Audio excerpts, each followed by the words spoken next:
12 जून 2025 गुजरात के अहमदाबाद से air India 171 Boeing 7878 dream liner की फ्लाइट सरदार वल्लभ भाई पटेल इंटरनेशनल एयरपोर्ट से दिन के 1:38 पर लंदन के लिए उड़ान भरती है। फ्लाइट के कैप्टन हैं सुमित सुभरवाल जी, जिनके पास अच्छा खासा 8200 फ्लाइंग आवर का एक्सपीरियंस है।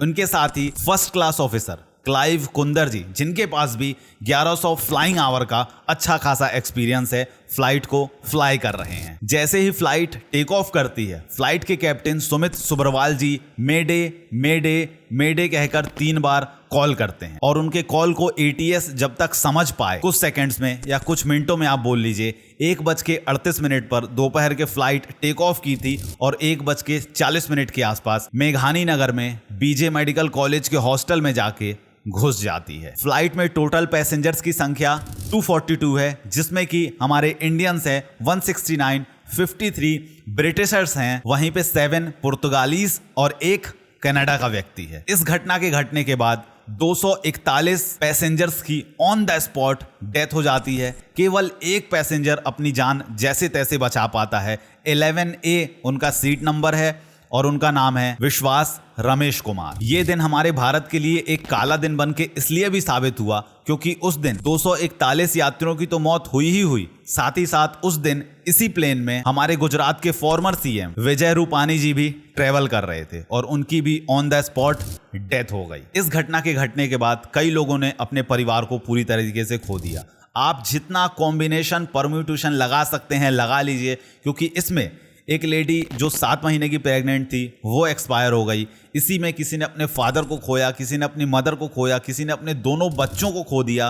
कोई न्यूली मैरिड कपल था जो पहली बार लंदन घूमने जा रहा था, वो भी नहीं बचा। कोई अपने परिवार सहित पूरा खत्म हो गया। एक परिवार जिसकी वाइफ थी और वो खुद, उसके साथ साथ 3 बच्चे, वो लोग लंदन में शिफ्ट होने जा रहे थे, वो लोग भी ऑन द स्पॉट भगवान को प्यारे हो गए। मतलब आप जितना कॉम्बिनेशन परम्यूटेशन लगा सकते हैं लगा लीजिए। बहुत दर्दनाक हादसा ये हुआ। 241 यात्री जो कि हमारे फ्लाइट में थे वो तो ऑन द स्पॉट खत्म ही हुए, लेकिन जहां पे जिस बिल्डिंग में ये प्लेन जाके घुसा था 30 लोग उस मेडिकल कॉलेज में भी तुरंत खत्म हो गए। उसके बाद 66 लोग वहां से भी घायल हुए हैं। मतलब कुल मिला के ये आंकड़ा 274-75 के आसपास डेथ हुई है, 60 से भी अधिक लोग घायल हुए हैं। जहां पे ये प्लेन हमारा क्रैश हुआ है उस समय लंच का टाइम था, तो वहां पे हमारे कई मेडिकल स्टूडेंट्स लंच कर रहे थे। इस हादसे के तुरंत बाद टाटा ने ये घोषणा की कि मृतकों के परिवारों को 1-1 करोड़ रुपए दिए जाएंगे। जो घायल है उसका पूरी तरीके से इलाज किया जाएगा और जो बीजे मेडिकल कॉलेज की बिल्डिंग ध्वस्त हुई है उसका भी मरम्मत टाटा के द्वारा ही कराया जाएगा। अब आप सोच रहे होंगे कि आखिर ये घटना कैसे घटी, फ्लाइट ने तुरंत टेक ऑफ किया और टेक ऑफ करने के बाद ही कैसे घट गई। तो कारण अभी तक उतना सामने नहीं आया है, फिर भी बताया जा रहा है कि दोनों इंजन फेल हो गए थे, जिस वजह से हमारे कैप्टन सुमित सभरवाल सर कुछ नहीं कर पाए और वो बोलते रहे काम नहीं कर रहा है, प्लेन ऊपर नहीं उड़ पा रहा है, अब हम लोग नहीं बचेंगे। दोस्तों, इस वीडियो में बहुत सारी बातें होने वाली हैं कि फ्लाइट में कौन सा फ्यूल यूज किया जाता है, इसकी टैंक कैपेसिटी कितनी होती है, इसमें एक्सीडेंट्स के कितने खतरे रहते हैं। तो इस वीडियो को आप पूरा देखिए, जो भी 10-15 मिनट की वीडियो होने वाली, क्योंकि इस वीडियो में आपको जो नॉलेज मिलेगा मैं पूरी गारंटी के साथ कह सकता हूं कि आपने कितनी भी वीडियो देख ली होंगी, लेकिन इस वीडियो से भी आप बहुत कुछ सीख के जाने वाले हैं। तो सबसे पहले मैं बता दूं कि इस हादसे के होने के बाद कहा जा रहा है कि भारत में पिछले 30 वर्षों में सबसे बड़ा हादसा ये हुआ है जो अभी हुआ है। इससे पहले भी कई हादसे हो चुके हैं जो कि भारत में हुए हैं। इसके बाद अभी मैं आपको बताऊंगा भारत से बाहर भी जो हुए हैं। उसके बाद मैं ये भी बताऊंगा कि कितनी क्या चांसेस रहते हैं कि आप फ्लाइट में ट्रेवल करते हैं तो दुर्घटना के कितने चांसेस रहते हैं। वीडियो में बने रहिए। शुरुआत करता हूं पहली दुर्घटना से। 14 फरवरी 1990 Indian airlines flight 605 Airbus 320 Bangalore में ये हादसा हुआ था। 146 लोग ट्रेवल कर रहे थे, जिसमें कि 96 लोगों की डेथ हो गई थी। दूसरा हादसा जो हमारा हुआ था 12 नवंबर 1996 में चरखी दादरी मिड एयर में कोलिजन हो गया था। कोलिजन मतलब टकराव। 2 फ्लाइटों का आपस में टकराव हो गया था। एक फ्लाइट सऊदी की तरफ जा रही थी, दूसरी कजाकिस्तान की तरफ। तो इस टकराव में हमारे 349 पैसेंजर्स की जान गई थी और इस दुर्घटना को अब तक का सबसे भीषण हवाई दुर्घटना माना जा रहा था। इस दुर्घटना के होने के बाद बहुत सारे चेंजेस भी हुए और तब से लेके अब तक हमारे इंडियन हिस्ट्री में दोबारा कभी फ्लाइट्स का टकराव आमने सामने नहीं हो पाया है और मे भी आगे कभी होगा भी नहीं, क्योंकि ऐसा सिस्टम बना दिया गया है हमारा भारत सरकार के द्वारा भी। अगली दुर्घटना हुई 17 जुलाई 2000 को। Alliance air flight 7412 Boeing 737-200 Patna में ये लैंडिंग कर रही थी, जिसमें कि लगभग 60 पैसेंजर्स ट्रेवल कर रहे थे और उन सबकी मौत हो जाती है, प्लस 5 मौतें जमीन पे भी होती हैं। और दोस्तों आपको एक बात और बता दूं, इस दुर्घटना में, इससे पहले वाली दुर्घटना में और अभी जो आने वाली दुर्घटना के बारे में मैं बात करने वाला हूं, मतलब जितनी भी दुर्घटनाएं हुई हैं मैक्सिमम दुर्घटना में पायलट्स की ही गलती रही है। और ऐसा नहीं है कि ये सारे पायलट्स को एक्सपीरियंस नहीं था, अच्छा खासा फ्लाइंग आवर का एक्सपीरियंस होने के बाद भी कहीं ना कहीं कुछ ना कुछ गलती हो जाती है, जो कि कजाकिस्तान वाले फ्लाइट में गलती हुई थी पायलट से। उसमें दोनों फ्लाइट, जैसे एक उड़ रही थी 10,000 फीट की ऊंचाई पे और एक उड़ रही थी 15,000 फीट की ऊंचाई पे, तो एक कैप्टन ने पूछा कि क्या हम अपनी ऊंचाई बढ़ा के 14,000 फीट की हाइट पे जा सकते हैं, तो इसको सिग्नल मिला था ATS के द्वारा कि हाँ आप जा सकते हैं। तो ये 10,000 से 14,000 पे गया और इस फ्लाइट को नीचे लैंड करना था, तो ये लैंड करने के लिए इसको सिग्नल दिया नहीं गया था कि आप नीचे आइए, लेकिन ये लैंग्वेज समझने में थोड़ा सा इसको प्रॉब्लम हुई थी इसके कैप्टन को, तो ये नीचे आ गया था और दोनों फ्लाइटें कोलिजन हो गई थी, जिससे 349 यात्रियों की डेथ हुई थी और ये तब तक का सबसे बड़ा हवाई दुर्घटना रहा था। तो इसमें भी कैप्टन की गलती थी। अभी जो पटना में लैंडिंग के द्वारा गो अराउंड करना था फ्लाइट में, उसने कैप्टन ने गो अराउंड नहीं किया। गो अराउंड मतलब क्या होता है, जैसे फ्लाइट जब लैंड करती है तो काफी ज्यादा स्पीड में रहती है, तो अगर स्पीड में है फ्लाइट और लैंड कर जाएगी तो वो बहुत ज्यादा आगे तक जाएगी, तो ये दिक्कत होती है। अगर आप गो अराउंड कर लोगे तो फ्लाइट थोड़ी धीरे हो जाएगी और धीरे होकर लैंड करने में थोड़ा सहूलियत होगा, तो इसमें भी गलती हुई थी। अभी जो मैं नेक्स्ट बताने वाला हूं इसमें भी कैप्टन ने ही गलती किया है, इसने भी गो अराउंड नहीं किया और खाई में जा गिरी थी। हालांकि जो अभी वाला केस हुआ है जो अहमदाबाद वाला, इसमें हमारे कैप्टन सर की गलती नहीं थी। अब तक हालांकि बात सामने नहीं आई है, आएगी तो पता चलेगा, लेकिन अब तक यही देखा जा रहा है कि कैप्टन सर की गलती नहीं थी। उन्होंने मेडे कॉल किए भी थे, लेकिन अब समय ही नहीं था उतना, क्योंकि सेकंड्स में कुछ काम तमाम हो गया। तो कहने का तात्पर्य है कि इतना एक्सपीरियंस होने के बाद भी ये सारी दुर्घटनाएं घटी थी। कहीं ना कहीं मिसकम्युनिकेशन हुआ, कहीं पे कैप्टन ही समझ नहीं पाए कि ATS उसको क्या जानकारी देना चाह रहा है, क्या बोल रहा है, तो मिसकम्युनिकेशन के चक्कर में भी ये सारी घटनाएं हुई हैं।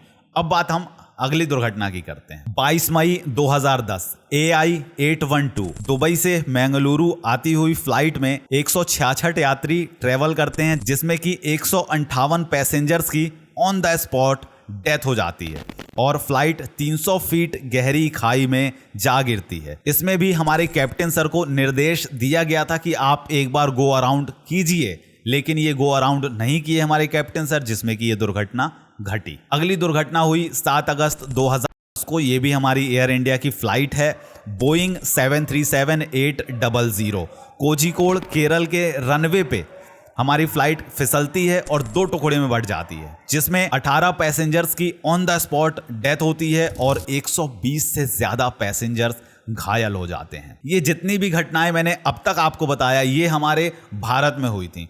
और दोस्तों जैसे कि हम रोड पे भी एक्सीडेंट्स देखते हैं ना, तो रोड पे भी जो एक्सीडेंट होते हैं, ऐसा नहीं कि जिसको गाड़ी चलाते नहीं बनती है उसके एक्सीडेंट्स हो रहे हैं, बल्कि जिनको गाड़ी चलाते बन रही हैं उन्हीं के एक्सीडेंट्स होते हैं। तो ये सारे जो एक्सीडेंट्स हुए हैं, ऐसा नहीं कि इनके पास एक्सपीरियंस नहीं था, इनको बन नहीं रहा था फ्लाइट को फ्लाई करना, अच्छा खासा एक्सपीरियंस था, लेकिन कहीं ना कुछ गलती थी। कहीं पे ये लोग गो अराउंड नहीं कर रहे, कोई कम्युनिकेशन समझ नहीं पा रहा। कहीं पे मैंने ये भी पढ़ा था, जब अब पूरी डिटेल में तो ये वीडियो नहीं बनाया हूं, कई जो फ्लाइट लैंड कर रही है तो लैंड करने के पहले कैप्टन सर सो रहे हैं। तो ऐसी भी बातें इसमें सामने आई हैं जब मैं इसमें रिसर्च कर रहा था।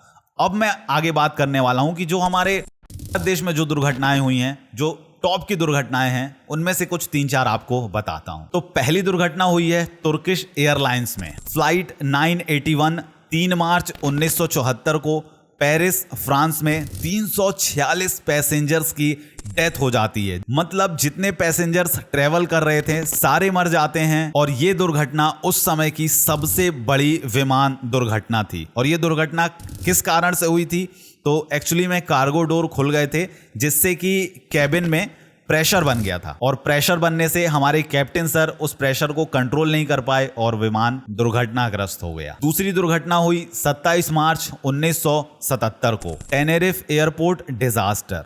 2 बोइंग कोहरे के कारण आपस में टकरा गए और इसमें 583 पैसेंजर्स की डेथ होती है और ये इतिहास का सबसे बड़ा हादसा होता है। अगली दुर्घटना होती है 23 जून 1985 को। 1985 में 2 दुर्घटनाएं हुई हैं, अभी इसके बाद मैं एक और आपको बताऊंगा। ये दुर्घटना हुई है आयरलैंड में, और ये दुर्घटना एक्चुअली में हम इसको दुर्घटना में नहीं गिन सकते क्योंकि इसमें कुछ आतंकियों ने एक बम रख दिया था हमारे फ्लाइट में, उस वजह से ये दुर्घटना घटी थी। तो एयर इंडिया की 182-329 आतंकी हमला इसमें हुआ था, और बोइंग 747 ये फ्लाइट थी जिसमें कि 329 पैसेंजर्स की डेथ हो जाती है। एक सूटकेस में कुछ आतंकी बम रख देते हैं जिसकी वजह से ये दुर्घटना हुई थी। अगली दुर्घटना होती है 12 अगस्त 1985 में। जापान एयरलाइंस 123 बोइंग 747 SR जो कि पहाड़ से जाके टकरा जाता है और इसमें 520 पैसेंजर्स की डेथ हो जाती है।